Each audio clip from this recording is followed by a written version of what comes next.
हाँ प्यारे बच्चों, मैं एक बार फिर से रिपीट कर देना चाहता हूँ कि अभी लास्ट यानी कि 4 बजे की क्लास में हमने क्या पढ़ा है। जैसा कि आपको पता है कि हमने एक नया चैप्टर स्टार्ट किया है जिसका नाम है केमिकल काइनेटिक्स। केमिकल काइनेटिक्स में हम केवल एक ही चीज पर बात करेंगे कि रिएक्शन कितनी रफ्तार से होता है और रिएक्शन की रफ्तार को क्या हम कंट्रोल कर सकते हैं। रिएक्शन की रफ्तार को क्या हम कंट्रोल कर सकते हैं? ध्यान से सुन रहे हो? तो इसमें जवाब था कि हाँ कर सकते हैं, रिएक्शन को फास्ट भी कर सकते हैं, स्लो भी कर सकते हैं, लेकिन कितने तरीके हैं रिएक्शन की रफ्तार को कंट्रोल करने का। रिएक्शन की रफ्तार को कंट्रोल करने के कितने तरीके हैं, जिसमें से फैक्टर था concentration of reactant, catalyst, temperature, pressure. उसके बाद ओहो मुझे वसीम दिख गया, क्या बात है Wasim, I am sorry Wasim, तुम सोच के आए थे कि क्या होगा है। वो बहुत सारे फैक्टर्स हैं जो रिएक्शन को कंट्रोल कर सकते हैं, temperature, pressure, catalyst, states of matter, light, और उसके बाद साथ में सरफेस एरिया। लेकिन उसमें एक चीज पर मैं अब डिटेल में पढ़ाने जा रहा हूं और उसका नाम है कॉन्सेंट्रेशन ऑफ रिएक्टेंट। तो वो चीज है concentration of reactant.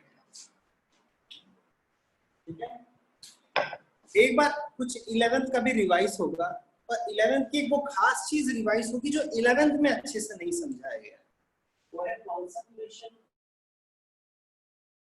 Of reactant. Last class में हमने ये बताया कि concentration of reactant directly proportion होता है। Concentration of reactant directly proportion होता है, लेकिन उस सबको पता है कंसेंट्रेशन बढ़ाओ तो रिएक्टेंट रेट ऑफ रिएक्शन बढ़ेगा। लेकिन बच्चों कुछ बातें कॉमन सेंस वाली होती है। आप लोग सब बोलोगे कि हाँ ये तो हमको पहले से पता है, आप बोलोगे हाँ ये तो हमको सबको पहले से ही पता है, लेकिन सवाल आता है कि कितना रिएक्टेंट बढ़ाने से रेट ऑफ रिएक्शन कितना बढ़ेगा, ये पता करके दिखाओ अगर आपको आता मतलब कि पता है तो। जब बात आती है कितने की, बात समझ रहे हो, जब बात आती है कितने की, मेजरमेंट की, तब हमारे सामने फॉर्मूला और टर्म्स आने शुरू हो जाते हैं, एक्सपेरिमेंट्स की जरूरत पड़ जाती है। तो सबसे पहला जो लॉ आया था जो रेट ऑफ रिएक्शन को कैलकुलेट करके बता सकता था कि कंसंट्रेशन पे रेट ऑफ रिएक्शन किस तरह से डिपेंड करता है, तो वो लॉ था लॉ ऑफ मास एक्शन। पहले मैं बोले लॉ ऑफ मास एक्शन। पहला है लॉ ऑफ मास एक्शन। अब देख लो लॉ ऑफ मास एक्शन होता क्या है। एक बार इंद्रा पूछ रही है क्या सर, बहन तुम पहले पूछ चुकी हो अभी पूछ रही हो क्या सर, चलो जो भी हो पढ़ाई कंटिन्यू कर रहे हैं। लॉ ऑफ मास एक्शन क्या है, ध्यान से सुनो। अभी लास्ट ही क्लास में एक बच्चे ने मुझे एक सुझाव दिया सरफेस एरिया, और मैंने उससे बात कही कि सरफेस एरिया पर अगले क्लास में डिस्कस करें। अभी उसी को करने का वक्त आ गया। मेरे हाथ में एक डस्टर है, इमेजिन करो ये एक कार्बन का टुकड़ा है, इमेजिन करो ये एक कोल का या कार्बन का टुकड़ा। ध्यान देना, मजाक के बगैर, एकदम मजाक के बगैर, सीरियसली जितने बच्चे ज्वाइन हो चुके हैं ध्यान से सुनो। मेरे पास एक कार्बन का टुकड़ा है, इमेजिन करो इसका वजन हो सकता है आधा किलो होगा या 800 ग्राम होगा, व्हाटएवर, हमें फर्क नहीं पड़ता। अगर मैं इसमें आग जलाऊं तो असली में क्या हो रहा है, C+O2 CO2 प्लस हीट। ध्यान देना, मैंने एक साधारण सा रिएक्शन लिखा है, जब मैं पूछूं फटाफट टाइप करके जवाब जरूर देना, ठीक है। ध्यान दो, मैकेनिज्म यहाँ हो क्या रहा होगा लकड़ी के अंदर। जैसे हमने इस पे आग जलाया, जैसे हमने इस पे आग जलाया, इसके अंदर एक पहला मॉलिक्यूल एटम कार्बन का ऑक्सीजन से रिएक्ट हुआ, कार्बन डाइऑक्साइड बना और उसने कुछ एनर्जी रिलीज की। उस कार्बन का क्या हुआ, वो उड़ गया। कुछ एनर्जी वैसे ही छोड़ के, जैसे एक रॉकेट उड़ते वक्त कुछ एनर्जी छोड़ जाता है, मगर उस एनर्जी से आसपास के मौजूद कार्बन जो है एक्टिवेट हो गए और वो भी आसपास के ऑक्सीजन से रिएक्ट करके कार्बन डाइऑक्साइड बनाए और हर एक मॉलिक्यूल ने कुछ कुछ एनर्जी फिर से छोड़ा, सब उड़ गए। और उस एनर्जी से फिर से आसपास के कार्बन जो है वो रिएक्ट हो गए, वो कार्बन डाइऑक्साइड बने और उड़ते गए। इमेजिन कर पा रहे हो कि एक पहले कोने से जो कार्बन जला वो धीरे धीरे फैलता जा रहा है। एक ऐसा पल आएगा जब पूरा का पूरा लकड़ी यानी कि कोयले का टुकड़ा जल रहा होगा। फिर से एक बार मैं आपके दिमाग को उस पॉइंट पर लाना चाहता हूँ जिस पॉइंट पे मैं सोच रहा हूँ। अगर आपके पास एक कार्बन का टुकड़ा है, अगर आपके पास एक कार्बन का टुकड़ा है और इसमें आग लगा दिया जाए, इस टुकड़े में 10 मोल कार्बन्स हैं। इमेजिन करो इस टुकड़े में 10 मोल्स कार्बन है। क्वेश्चन अब शुरू होता है, अगर एक लकड़ी के टुकड़े में 10 मोल्स कार्बन है, उस पूरी लकड़ी में आग जली हुई है, लगी हुई है, तो number of amount of reactant में क्या लिखूं? जवाब दो जल्दी जल्दी। अगर एक कार्बन के टुकड़े में 10 मोल्स कार्बन है और पूरा कार्बन एक साथ जल रहा है, तो रिएक्टेंट में मैं क्या लिखूं? 10 मोल्स लिखूं, उससे कम या उससे ज्यादा? क्वेश्चन समझ नहीं आया तो दोबारा पूछ सकते हो प्यारे बच्चों। क्वेश्चन समझ नहीं आया तो दोबारा पूछ सकते हो। क्वेश्चन समझ आया? रिपीट। ठीक है सुहानी, ध्यान से सुनो। मान लो ये एक कार्बन का टुकड़ा है जिसमें 10 मोल्स कार्बन है और मैंने इसमें आग लगा दिया। आग पहले कार्बन से स्टार्ट हुआ, वो जला, कुछ एनर्जी रिलीज करके वो कार्बन डाइऑक्साइड बन के उड़ गया। वो जो एनर्जी पीछे छोड़ गया, उसी एनर्जी से आसपास 3-4 कार्बन और जले, वो भी उड़ गए, उन्होंने भी कुछ एनर्जी छोड़ा, उससे 20-25 कार्बन और इस तरह से धीरे धीरे पूरी लकड़ी यानी कि पूरा कार्बन के टुकड़ा आग पकड़ लिया और पूरा कार्बन जो है रिएक्शन के अंदर आ चुका है। अब सवाल, कितने रिएक्टेंट रिएक्शन में पार्टिसिपेट कर रहे हैं, ये है सवाल। 10 मोल रिएक्टेंट, एक आंसर आ गया है, एक आंसर आ चुका है 10 मोल रिएक्टेंट। और भी मुझे आंसर की, एक कार्बन 10। ध्यान से सुनो, मैक्सिमम आंसर आ चुके हैं जो मैं एक्सपेक्ट कर रहा था। अब ध्यान से सुनो, आज मैं जो टॉपिक पढ़ा रहा हूँ उस टॉपिक का नाम है लॉ ऑफ मास एक्शन। मैं जो टॉपिक पढ़ा रहा हूँ उस टॉपिक का नाम है लॉ ऑफ मास एक्शन। और ये किसके अंडर आता है? कि रिएक्टेंट की अमाउंट रिएक्शन की रफ्तार पर किस तरह डिपेंड करती है। नो डाउट रिएक्टेंट बढ़ने से रेट ऑफ रिएक्शन बढ़ता है। जितना लकड़ी डालोगे उतना आग भड़केगा, जितना ऑक्सीजन से फूंक मारोगे उतना आग भड़केगा, सबको पता है। लेकिन कितना, कोई कैलकुलेटेड वैल्यू पता करो, तो वही पता कर रहे हैं। तो पहला लॉ है law of mass action. Law of mass action जिस चीज को एक्सप्लेन कर रहा है, मैं आपको वही चीज समझाने की कोशिश कर रहा हूँ। और शॉर्टकट में ये है कि अगर एक रिएक्टेंट में 10 मोल रिएक्टेंट है तो एट ए टाइम 10 के 10 मोल्स रिएक्शन में पार्टिसिपेट नहीं करते।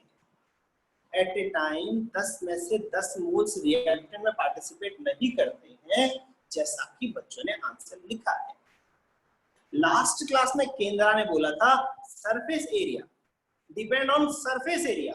केवल सरफेस में जितने रिएक्टेंट है वही पार्टिसिपेट करते हैं। सरफेस में जितने रिएक्टेंट हैं केवल वही पार्टिसिपेट करते हैं। एक तरीके से इमेजिन करो, सरफेस के सभी कार्बन ऑक्सीजन के साथ जुड़ के उड़ गए, नया सरफेस के कार्बन आ गए, फिर वो ऑक्सीजन के साथ रिएक्ट करके उड़ गए, फिर नया। तो इसीलिए रेट ऑफ रिएक्शन केवल कंसंट्रेशन ऑफ रिएक्टेंट पर ही नहीं, सरफेस एरिया पर भी डिपेंड करता है। केंद्रा, तुम्हें समझ आया लास्ट जो तुमने पूछा था? समझे?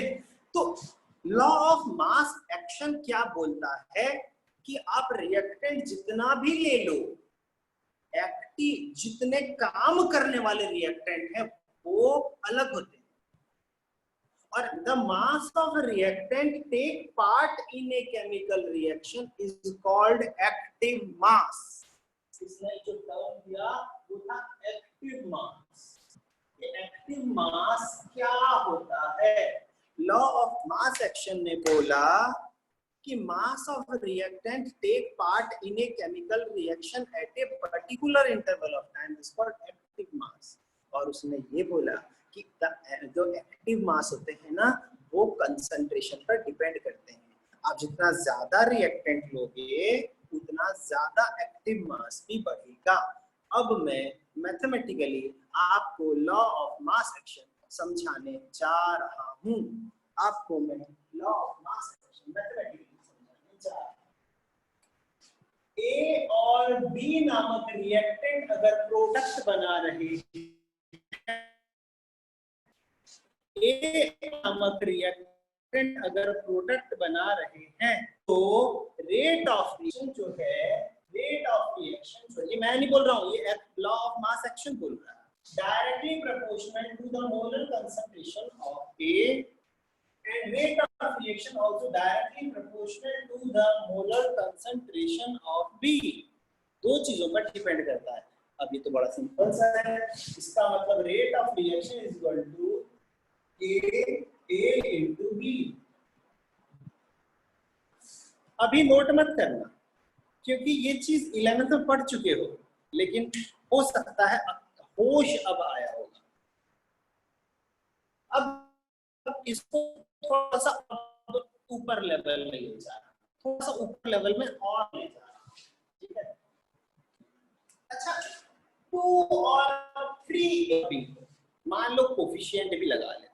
मान लो A की कोफिशिएंट 2 है और B का कोफिशिएंट 3 है, ठीक है? चलो 4 लगा लेते हैं, क्या फर्क पड़ता है, ठीक है ना?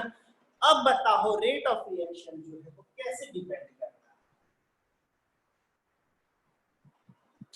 A raised to power 2 और rate of reaction proportional to B raised to power 3। लेकिन जनरली 2 और 3 तो मैंने लिखा है। एक सिंपल से रिएक्शन में क्या लिखा होता है? A amount of A plus B amount of B, C amount of C plus D amount of D। ये जनरल रिएक्शन है। अब ध्यान से सुनो, reaction directly proportional to A raised to power A and B raised to power 3। तो rate of reaction is equal to A raised to power A और B raised to power B। पहले बोलो इतना समझ आया कि नहीं? क्योंकि इसके बाद मैं आप लोगों को इसका स्टेटमेंट लिखाने जा रहा हूँ। ये थोड़ा सा मुझे धुंधला लग रहा है, मुझे धुंधला लगा रहा है, धुंधला दिख रहा है आपको? क्लियर दिख रहा है बच्चों? बीच बीच में हो रहा है, ठीक है। अब एक बार मैं रिपीट कर दे रहा हूँ कि लॉ ऑफ मास एक्शन क्या बोलता है, ध्यान से सुनना। रिएक्टेंट में जो टर्म्स हैं और उनके कोफिशिएंट है, ध्यान से सुनो। मैं लॉ ऑफ मास एक्शन को स्टेटमेंट में बोलने जा रहा हूं। According to law of mass action, rate of reaction is directly proportional to, ध्यान से सुन रहे हो? चलो इसको हटा देते हैं। According to law of mass action, rate of reaction is directly proportional to product of the molar concentration of reactant each raised to power their coefficient, directly proportional to product of the molar concentration of reactant each raised to power their coefficient।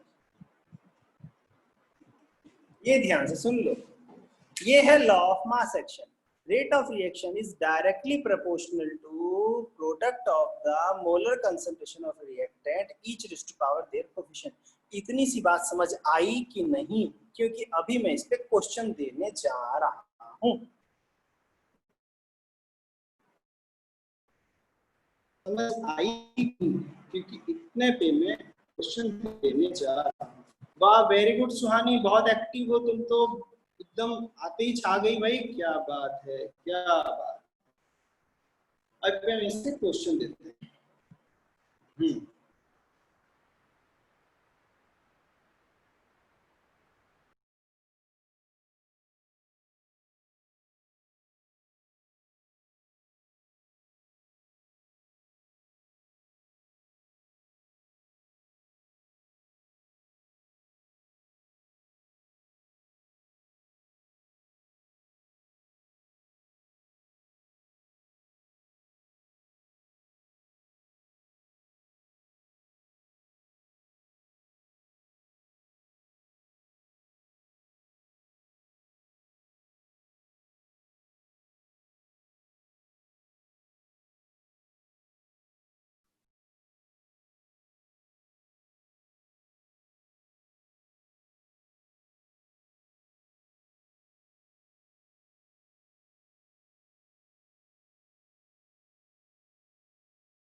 मुझे लगता है यार network की थोड़ी सी problem है, थोड़ा सा सहना पड़ेगा, सहना पड़ेगा।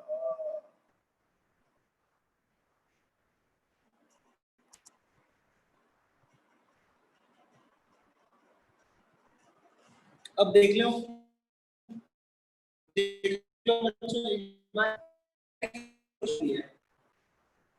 एक रिएक्शन है, एक रिएक्शन है,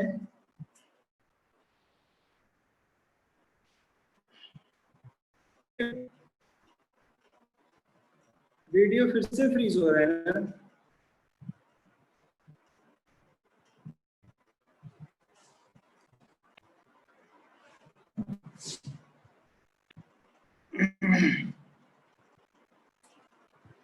यही तो बात है, इंपॉर्टेंट चीज जब पढ़ाओ ना तो ऐसा ही होता है।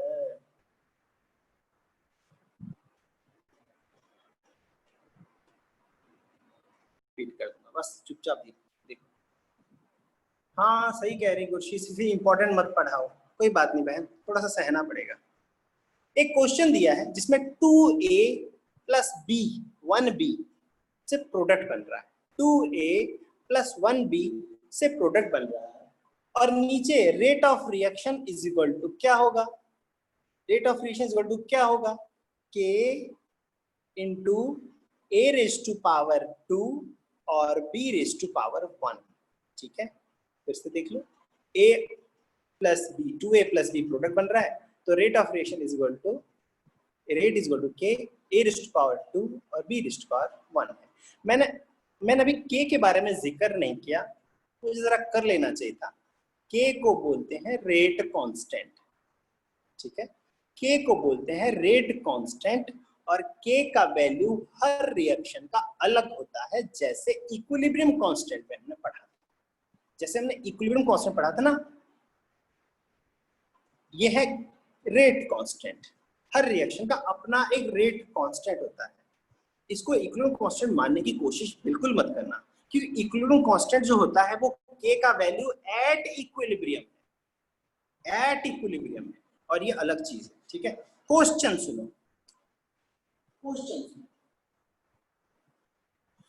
क्वेश्चन ये है कि अगर मैं कंसंट्रेशन ऑफ A को डबल कर देता हूं तो रिएक्शन की रफ्तार कितनी गुना बढ़ जाएगी। अगर मैं कंसंट्रेशन ऑफ ए को डबल कर देता हूं तो रिएक्शन कितनी गुना बढ़ जाएगी। सबको पता है कंसंट्रेशन बढ़ने से रेट ऑफ रिएक्शन की रफ्तार बढ़ जाती है। लेकिन इस इक्वेशन को देखो और बताओ, अगर मैं ए को डबल कर देता हूं तो रिएक्शन कितनी गुना बढ़ जाएगी।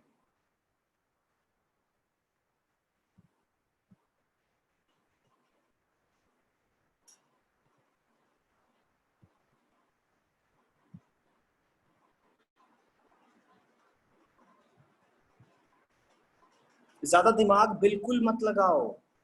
बिल्कुल सही गुरशीश, फटाफट आंसर आ गया। बिल्कुल सही, फटाफट आंसर आ गया। सिमिलरली सिमिलरली एक काल्पनिक रिएक्शन, इसी को ही मान लो एक काल्पनिक रिएक्शन, ठीक है, जिसमें अगर आपको गिवन हो ए की कॉन्सेंट्रेशन, जब रिएक्शन स्टार्ट हुआ आपने ए लिया था 3 मोल्स, बी मोल पर लीटर, बी लिया था 2 मोल पर लीटर, कॉन्सेंट्रेशन की बात कर रहे हैं। ए लिया था 3 मोल पर लीटर, बी लिया था 2 मोल पर लीटर और के का वैल्यू था 0.2, के का वैल्यू था 2। तो रिएक्शन की रफ्तार क्या होगी। हम लॉ ऑफ मास एक्शन को इस्तेमाल करना सिखा रहे हैं आपको, लॉ ऑफ मास एक्शन को इस्तेमाल करना सिखा रहे हैं। अगर ए ले लिया जाए 3, बी ले लिया जाए 2, आपको के का वैल्यू दे रखा है, तो रिएक्शन की रफ्तार क्या होगी। तो के का वैल्यू 2 है, ए का वैल्यू 3 है और बी का वैल्यू 2। 2 into 9 into 2, 4 9 जा 36। अरे कौन बोला रे, दुखी कर दिया बच्चों। 36 है, 36 है भाई, 36 है। बिल्कुल सुहानी, क्या बात है सुहानी में वो फिर से जा गया है, क्या बात। सुहानी न्यूमेरिकल तेज, ठीक है।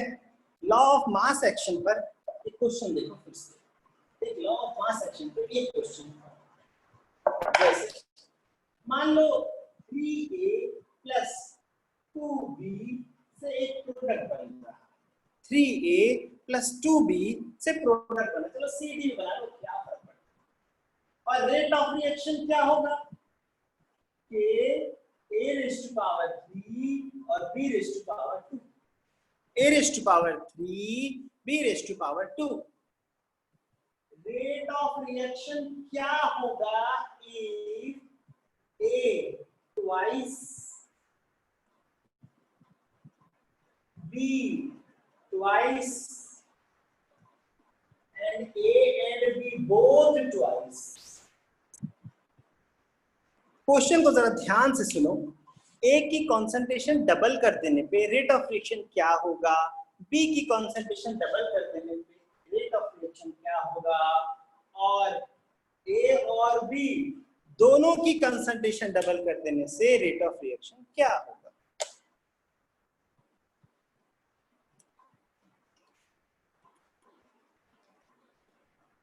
तीनों आंसर एक साथ लिख दो, तीनों आंसर एक साथ लिख।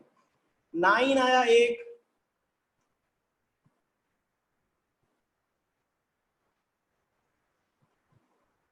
एक आया 4, एक आया 12। बहन कुछ गड़बड़ है, कुछ गड़बड़ है बहन। और आंसर ढूंढो बच्चों, मुझे और आंसरों का इंतजार है।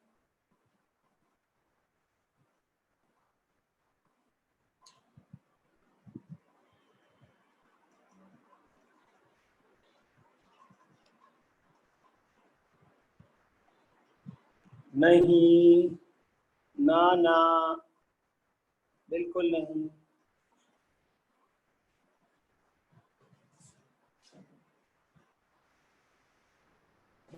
क्योंकि पेन की इंक खत्म हो गई क्या?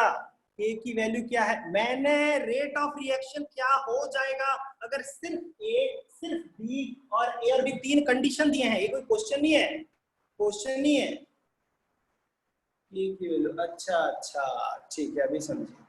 इतना टाइप करने से अच्छा आंसर निकल आता, क्योंकि ये सच में 5 सेकंड का क्वेश्चन था, 5 सेकंड का।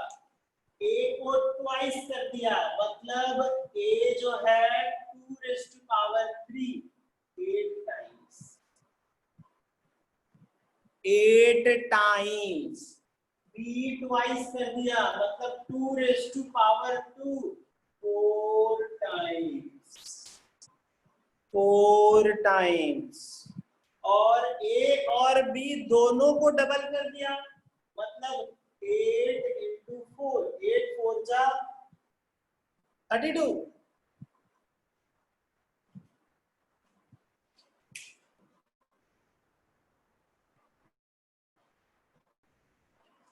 Times.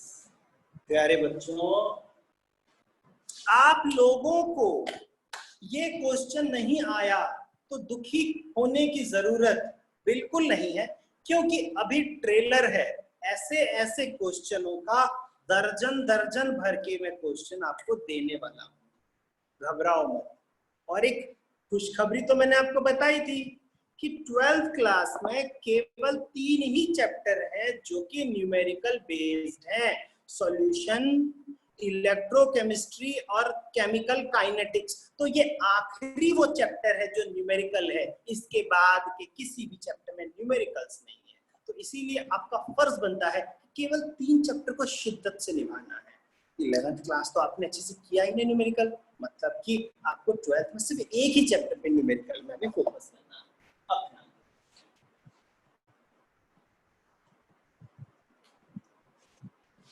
Law of mass action की एक limitation, law of mass action की एक limitation, law of mass action की एक लिमिटेशन क्या है? ये सुनो। एक रिएक्शन को पता किया जाए, उसको बैलेंस किया जाए, उनके कोफिशिएंट्स को पावर बना दिया जाए और ये उम्मीद लगाया जाए कि कंसंट्रेशन ये रखेंगे तो रिएक्शन की ये रफ्तार होगी। फिर से सुनो, हम पहले से कैलकुलेट करके ये उम्मीद करते हैं कि रिएक्शन इस रफ्तार से होगा, लेकिन जब प्रैक्टिकली ये काम करके देखते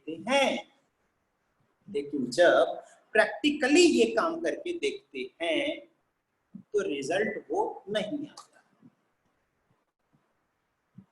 The experimental value did not match with calculated value और theoretical value। यही लॉ ऑफ मास एक्शन की लिमिटेशन। क्लियर हुआ? एबनॉर्मल मास के जैसा कुछ आया। वेरी गुड केंद्रा, वेरी गुड। सदके जावा में केंद्रा, बहुत सही जवाब दिया तुमने, बिल्कुल सॉल्यूशन के साथ जुड़ा। एक्चुअली मेरा दिमाग सॉल्यूशन के साथ ही जुड़ा हुआ था जब मैं ये चीज समझा रहा था। वेपर प्रेशर का रिलेटिव लोअरिंग, या फिर टोटल वेपर प्रेशर, या फिर एलिवेशन इन बॉइलिंग पॉइंट, या डिप्रेशन इन फ्रीजिंग पॉइंट, हम कैलकुलेट कर लेते हैं कि इतना वैल्यू होगा, लेकिन जब प्रैक्टिकली देखते हैं वहां पर वैल्यू कुछ और है। क्या कारण है यार कि कॉलिगेटिव प्रॉपर्टी एक्सपेरिमेंटल कुछ और आ रहा है और कैलकुलेटेड कुछ और आ रहा है? तो एंड में पता चला जब वेंट हॉफ आया और उसने बताया कि जो सॉल्यूट है वो सॉल्यूशन में कुछ और हो जाता है, सॉल्यूट जो है वो सॉल्यूशन में कुछ और हो जाता है, या तो डिसोसिएट हो जाता है या एसोसिएट हो जाता है। डिसोसिएट हो जाने से उसके पार्टिकल्स बढ़ जाते हैं और एसोसिएट हो जाने से उसके पार्टिकल्स कम हो जाते हैं। और कॉलिगेटिव प्रॉपर्टी तो नंबर ऑफ पार्टिकल्स पर डिपेंड करता है, इसीलिए उसके एक्सपेरिमेंटल वैल्यू उसके कैलकुलेटेड वैल्यू से अलग आते हैं। और जब उसमें वेंट हॉफ फैक्टर लगा दिया गया, सारे वैल्यू बराबर। सबको ये बात समझ आई या नहीं? एक्चुअली मेरा मकसद वेंट ऑफ समझाना नहीं है, मेरा मकसद है लॉ ऑफ मास एक्शन समझाना। सबको ये बात समझ नहीं, पहले क्लियर करो। बिल्कुल बिल्कुल सही बच्चों, ठीक है, एक निधि को समझ आई, वेरी गुड वेरी गुड, ठीक है। तो हम एक रिएक्शन लेते हैं, उसको बैलेंस कर देते हैं, उसका कोफिशिएंट पता कर लेते हैं, और हम कॉन्सेंट्रेशन ऑफ रिएक्टेंट लेकर जब एस्टिमेट लगाते हैं कि रेट ऑफ रिएक्शन ये होना चाहिए, और एंड में देखते हैं ऐसा नहीं। अब क्या करें? ये जो फॉर्मूला है ना, A amount of A, B amount of B, C amount of C और D amount of D, तो rate of reaction is equal to K, A raised to power A और B raised to power B। अब इस फॉर्मूले पर कुछ फेर बदल करने का समय आ गया है, इस फॉर्मूले पर कुछ फेर बदल करने का समय आ गया है। उससे पहले एक मूवी है, उस मूवी का मैं जिक्र करता हूं, देखते हैं किसकी इंग्लिश बेहतर है। रेडी? रोबोट रेडी हो गया? क्या बात है, आओ सुहानी, सुहानी बहुत जोश में हो, क्या बात है। एक Harry Potter and the Order of Phoenix, ये मूवी किसने देखी है? Harry Potter and the Order of Phoenix, ओ गुरशीश नहीं देखी है। चलो, ऑर्डर का मतलब क्या होता है यही पूछना था मुझे। Harry Potter and the Order of Phoenix में ऑर्डर का मतलब क्या है? ऑर्डर ऑर्डर वो है जो जज साहब बोलते हैं, ऑर्डर ऑर्डर, ऑर्डर, गुरशीश कह रही है ऑर्डर, स्मेल ऑफ फिनिक्स, क्या बात, कनेडा जाओगी, कनेडा है? जो जज साहब बोलते ना ऑर्डर ऑर्डर, वो थर्मोडायनेमिक्स है। पार्टिकल्स डिसऑर्डर हो जाते हैं, रैंडमनेस हो जाते हैं, तो उनको ऑर्डर में लाना होता है। तो जज साहब यही बोल रहे होते हैं, ऑर्डर में आ जाओ, ऑर्डर ऑर्डर, वो थर्मोडायनेमिक्स है।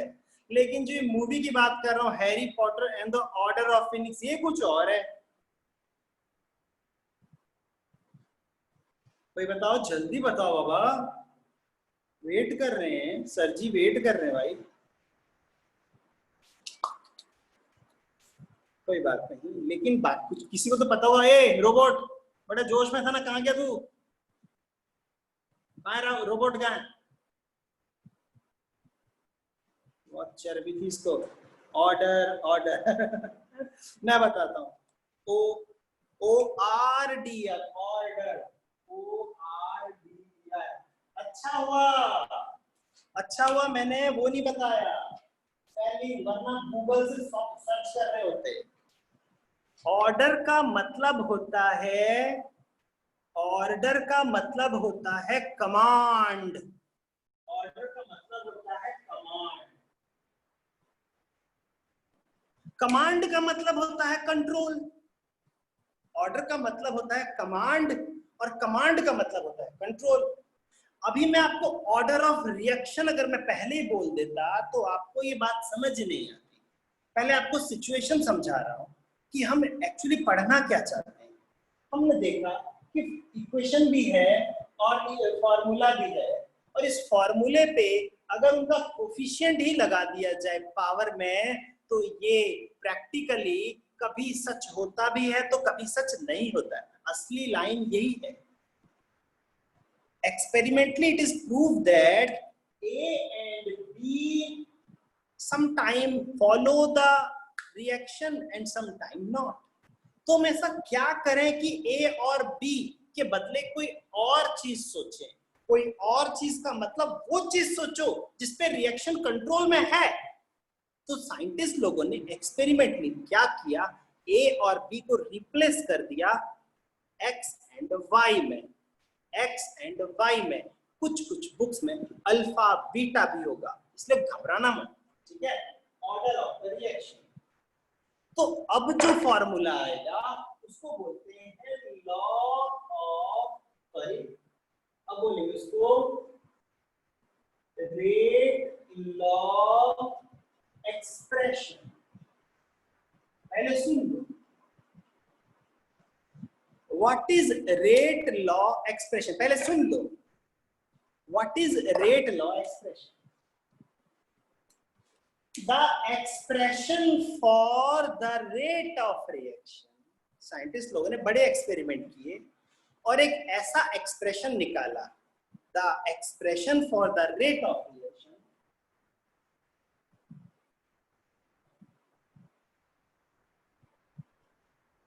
the expression for the rate of reaction which is experimentally obtained। तो साइंटिस्ट लोगों ने थ्योरेटिकली नहीं हासिल किया, एक्सपेरिमेंटली हासिल किया, उसको बोला गया रेट लॉ एक्सप्रेशन। तो बदलाव क्या था? सब कुछ सेम था, सब कुछ सेम था, बस ए और बी के बदले alpha and beta, A and B के बदले अल्फा एंड बीटा कर दिया, where alpha and beta are order of reaction. इसका मतलब असली में रिएक्शन किसका कमांड मानता है? वो कोफिशिएंट का कमांड हमेशा नहीं मानता। रिएक्शन का जो रफ्तार है वो हमेशा कोफिशिएंट का कमांड नहीं मानता। फिर किसका कमांड मानता है? वो अलग अलग रिएक्शन में अलग अलग होता है कि वो किसकी बात माने, वो उस पर मर्जी है। तो जो एक्सपेरिमेंट से जो चीज हासिल हुआ उसको बोला गया रेट लॉ एक्सप्रेशन। पूरे को बोलते हैं रेट लॉ एक्सप्रेशन, याद रखना बच्चों, इस पूरे को बोलते हैं रेट लॉ एक्सप्रेशन। और जो पावर है, पावर, उस पावर को बोला गया order of reaction, where alpha and beta is order of reaction, order of reaction alpha beta. इतनी सी बात समझ आई या नहीं? इतनी सी बात समझ आई या नहीं? अल्फा एंड बीटा मेन टू एंड, बिल्कुल सही सुहानी, एकदम सही कहा। यहाँ पर यही लाइन लिखना जरूरी है कि alpha and beta may or may not be equal to A and B. Alpha and beta may or may not be equal to, alpha and beta may or may not be equal to A and B. वो A और B के बराबर हो भी सकता है और नहीं भी। यहां पर मैं आपको एक और चीज बताने जा रहा हूं कि ऑर्डर ऑफ रिएक्शन से क्या सीखने को मिला। What is the significance of order of reaction. बिल्कुल खुशी हुई बच्चों जान के मुझे कि आपको समझ आ गई। ऑर्डर ऑफ रिएक्शन से क्या सीखने को मिला, ध्यान से सुनो, ध्यान से सुनो।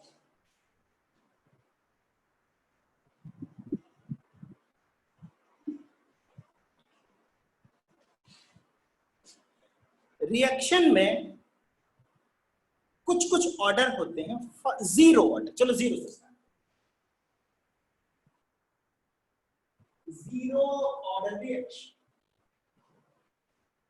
शुरुआत करते हैं। जीरो ऑर्डर रिएक्शन क्या होता है, यानी कि एक्सपेरिमेंट से अगर पता चल जाए, एक्सपेरिमेंट से अगर पता चल जाए अल्फा बीटा जीरो है, लगता है वीडियो फ्रीज हो रहा है, स्लो हो रहा है, लैग हो रहा है, लेकिन भगवान करे आपको ठीक से सुनाई दे मेरी बात। सबसे पहले मैं बात कर रहा हूँ जीरो ऑर्डर रिएक्शन।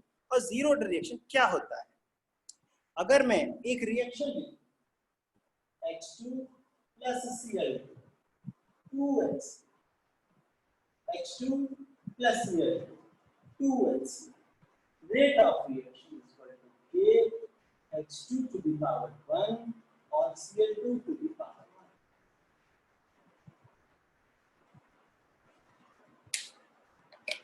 एक रिएक्शन मैंने लिख दिया बच्चों, एक रिएक्शन मैंने लिख दिया, H2 plus Cl2 से 2HCl बन रहा है। मैं जितना मूवमेंट कर रहा हूँ ना, मैं देख रहा हूँ वीडियो उतना लैग कर रहा है, इसलिए मैं भी फ्रीज ही होकर खड़ा हूँ। H2 plus Cl2 से बन रहा है 2HCl, तो rate of reaction is equal to K H2 to the power 1 और Cl2 to the power 1। Practically सोचा जाए, हाइड्रोजन क्लोरीन मिलके HCl बना रहे हैं, ओके। इससे पता चल रहा है कि अगर मैं चाहता हूं HCl की रफ्तार, बनने की रफ्तार ज्यादा हो जाए, तो मैं क्या करूं, हाइड्रोजन की अमाउंट बढ़ा दूं और Cl2 की अमाउंट बढ़ा दूं, हाँ या ना। मैं चाहता हूं HCl की रफ्तार बढ़ने लग जाए, तो मैं क्या करूं, हाइड्रोजन और क्लोरीन की अमाउंट बढ़ा दूं, हाँ या ना। जवाब दो बच्चों। बिल्कुल, एक आंसर आया, हाँ बढ़ा दो। मैंने हाइड्रोजन और क्लोरीन की कंसंट्रेशन बढ़ा दिया, तो मैंने देखा कि पहले पर सेकंड या पर मिनट अगर 100 HCl बनते थे, तो अब 100 ही बन रहे। ध्यान से सुनो, ध्यान से सुनो। मैंने सोचा था हाइड्रोजन और क्लोरीन की अमाउंट को बढ़ा दूंगा तो रेट ऑफ रिएक्शन भी बढ़ जाएगा, लेकिन मैंने प्रैक्टिकली करके देखा। बिल्कुल सही सुहानी, बिल्कुल सही, तुम्हारा दिमाग बहुत तेज है, कैच करने में बहुत तेज है, कि हाइड्रोजन क्लोरीन की अमाउंट बढ़ा दिया तो भी जितना प्रोडक्ट पहले बनता था अभी भी उतना ही है, कोई इफेक्ट नहीं पड़ा। तो rate is equal to H2 to the power 0 और Cl2 to the power 0, मतलब रेट इज इक्वल टू केवल, रेट इज इक्वल टू केवल K हो गया। यानी हाइड्रोजन और क्लोरीन दोनों की अमाउंट पर रेट ऑफ रिएक्शन में कोई फर्क नहीं पड़ा। आप अगर कंसंट्रेशन कम भी कर दोगे तो भी कोई फर्क नहीं पड़ेगा, आप अगर कंसंट्रेशन बढ़ा भी दोगे तो भी कोई फर्क नहीं पड़ेगा। इसका मतलब रेट ऑफ रिएक्शन कांस्टेंट है। रेट ऑफ रिएक्शन कांस्टेंट होने का मतलब है ये कंसंट्रेशन पर डिपेंड नहीं है, और जो रिएक्शन कंसंट्रेशन पर डिपेंड नहीं है उसे बोलते हैं, जो रिएक्शन कंसंट्रेशन पे डिपेंड नहीं है उसे बोलते हैं जीरो ऑर्डर रिएक्शन। याद रखना, तो ये है जीरो ऑर्डर रिएक्शन। क्या है ये? Zero order reaction. समझ आया या नहीं? आगे बढ़ने जा रहा हूं मैं, समझ आया या नहीं? What is zero order reaction, समझ आया? बिल्कुल बिल्कुल। ये बच्चे बाकी भी ऐसे बोलो, वरना बाद में पता क्या बोलोगे, साहू सर सिर्फ एक बच्चे को पढ़ाने आते हैं, फिर जड़ूंगा थप्पड़ फिर मैं। ना तो ना बोलो, हाँ तो हाँ बोलो, समझे कि नहीं? एक रिएक्शन और, first order reaction, first order reaction, first order reaction. मान लो 2A से B बन रहा है, एग्जांपल दूंगा फिलहाल देख लो। 2A से B बन रहा है, 2A से B बन रहा है। अभी हाल ही में आपने वो हेलो अल्केन हेलो एरीन्स पढ़ा है, उसमें SN1 और SN2 पढ़ा है। SN1 is first order reaction and SN2 is second order reaction. शायद कुछ दिमाग ठनक रहा होगा।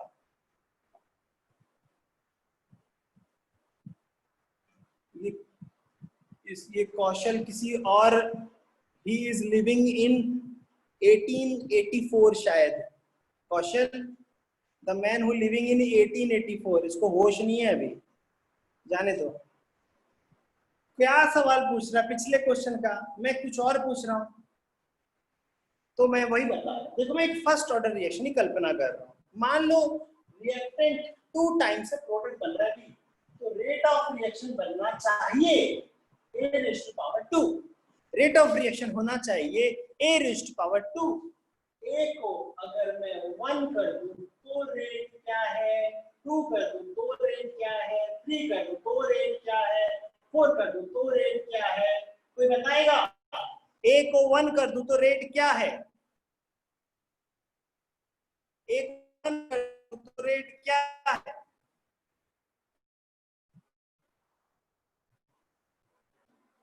ये वीडियो को क्यों हो रहा? एक को 1 करूं तो रेट क्या है?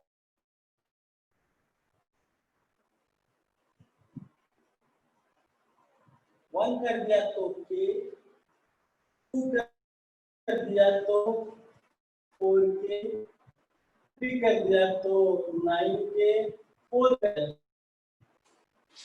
के, 4 के, 9 के, 16 के। बिल्कुल परफेक्ट सुहानी, तुम्हारा ट्रेन पटरी पे आ चुका है, बहुत अच्छा। Mamma will be proud on you. ठीक है, ये है एक्सपेक्टेड, ये है expected. You know, expectation versus reality के मीम्स आते हैं, मगर रियलिटी क्या है? के, 2 के, 3 के, 2 के, 3 के, 4 के। मतलब ये हुआ कि पावर 1 के हिसाब से बढ़ रहा है, भले कोफिशिएंट जो मर्जी हो, लेकिन रेट ऑफ रिएक्शन अगर पावर 1 के हिसाब से बढ़ने लग जाए, जितना आप डबल कर दो तो वो भी डबल, ट्रिपल कर दो तो वो भी ट्रिपल, 4 टाइम कर दो, क्वाड्रपल कर दो तो वो भी क्वाड्रपल। जब ऐसा होने लगे तो उसे बोलते हैं फर्स्ट ऑर्डर रिएक्शन। क्या बोलते हैं? First order reaction. Rate is equal to के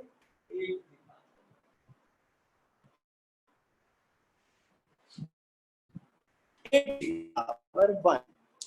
बात समझ आई प्यारे बच्चों? अगर अगर रेट ऑफ रिएक्शन कंसंट्रेशन के डायरेक्टली प्रोपोर्शन हो जाए, सुन लो ये स्टेटमेंट है फर्स्ट ऑर्डर रिएक्शन का। जीरो ऑर्डर का स्टेटमेंट था, rate of reaction does not depend upon the concentration of reactant. बहन बहुत ही अच्छा सवाल कर रही हो, लेकिन इसका जवाब पता है क्या है? इसका जवाब है मैकेनिज्म है। आगे एक मैकेनिज्म वाला टर्म भी आएगा, उसमें पता चलेगा। इसको दिमाग में बिठा लो बहन, ठीक है?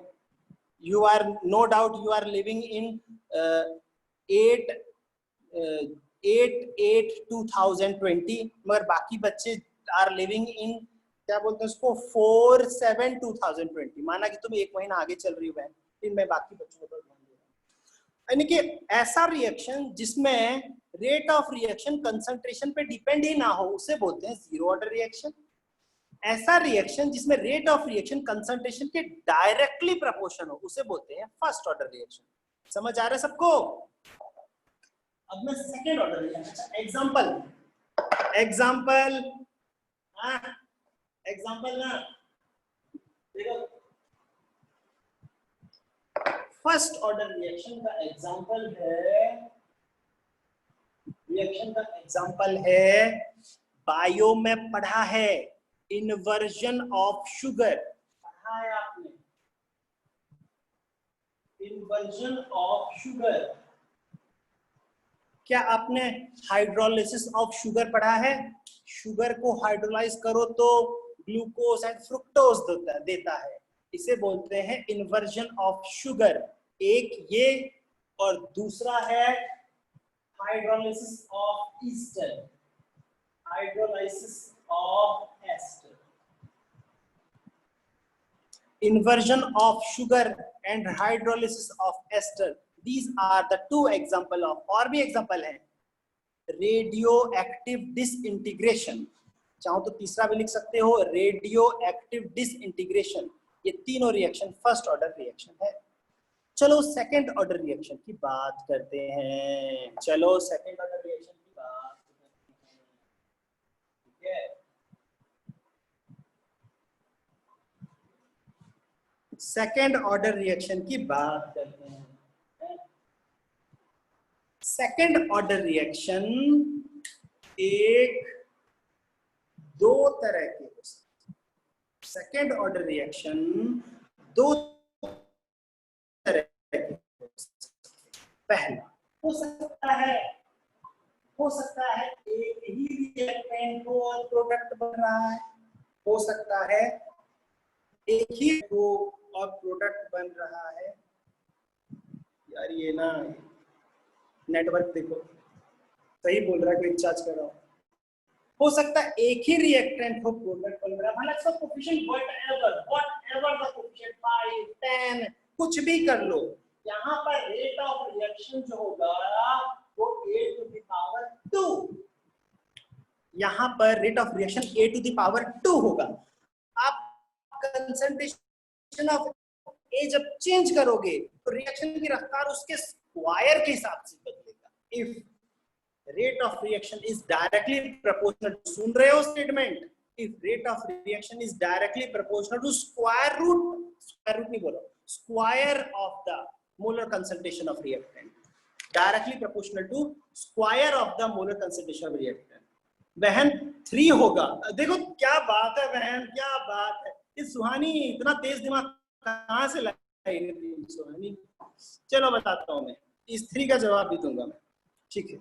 The rate of reaction is directly proportional to square of the molar concentration of reactant, तो वो कहलाता है सेकंड ऑर्डर रिएक्शन। एक तरीका ये है, या फिर हो सकता है 3A 5B से प्रोडक्ट बन रहा हो सकता है आपके रिएक्शन में एक से ज्यादा रिएक्टेंट हो और rate is equal to A to the power 2 B to the power 0 और rate k A to the power 0 B to the power 2 और rate is equal to k A to the power 1 B to the power 1, या फिर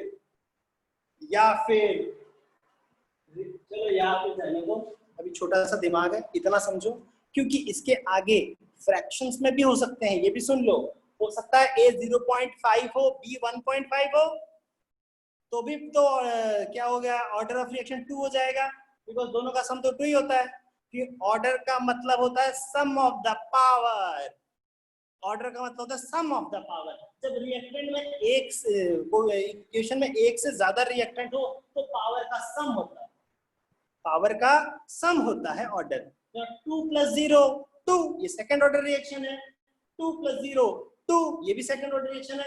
1 + 1 2, ये भी second order reaction है। बिल्कुल सही सुहानी, fraction में भी हो सकता है, क्योंकि दोनों का सम 2 होना चाहिए सेकंड ऑर्डर रिएक्शन के लिए। फर्स्ट ऑर्डर रिएक्शन के लिए भी यही सोच सकते हो, मान लो रिएक्टेंट एक से ज्यादा है, कोई 0.5 हो जाए तो भी वो फर्स्ट ऑर्डर रिएक्शन कहलाएगा, समझे क्या? तभी वो फर्स्ट ऑर्डर कहलाएगा। तो ऑर्डर का मतलब होता है पावर का सम। तो ऑर्डर ऑफ रिएक्शन समझ आया। अब सुहानी पूछ रही है सर ऑर्डर 3 हो सकता है? जरूर हो सकता है। अब आप कल्पना कर सकते हो कितना भी हो सकता है, समझे कि नहीं? तो वो एक बात और, सर ऑर्डर माइनस में हो सकता है एंड फ्रैक्शन में, तो यहाँ तो मैंने बोल तो दिया, लेकिन ये आपका काम है कि माइनस और फ्रैक्शन का ऑर्डर ढूंढ के लाओ। ये आप एग्जाम्पल है, एक माइनस और एक फ्रैक्शन, ये मैं आपको होमवर्क दे रहा हूँ। बच्चों मैं आज की सभा यहीं पर समाप्त करता हूँ, ठीक है? और आपको क्या करना है, अगले क्लास में हम ऑर्डर ऑफ रिएक्शन को पता तरीका बताएंगे। जैसे सुहानी ने कहा कि हमें कैसे पता चलेगा कि ऑर्डर ऑफ रिएक्शन कैसे पता करें, तो अगले क्लास में हम ऑर्डर ऑफ रिएक्शन पता करने का तरीका बताएंगे। एक नहीं कई तरीके बताएंगे। ओके बच्चों, आप लोगों से मिलकर बहुत अच्छा लगा। बाय बच्चों।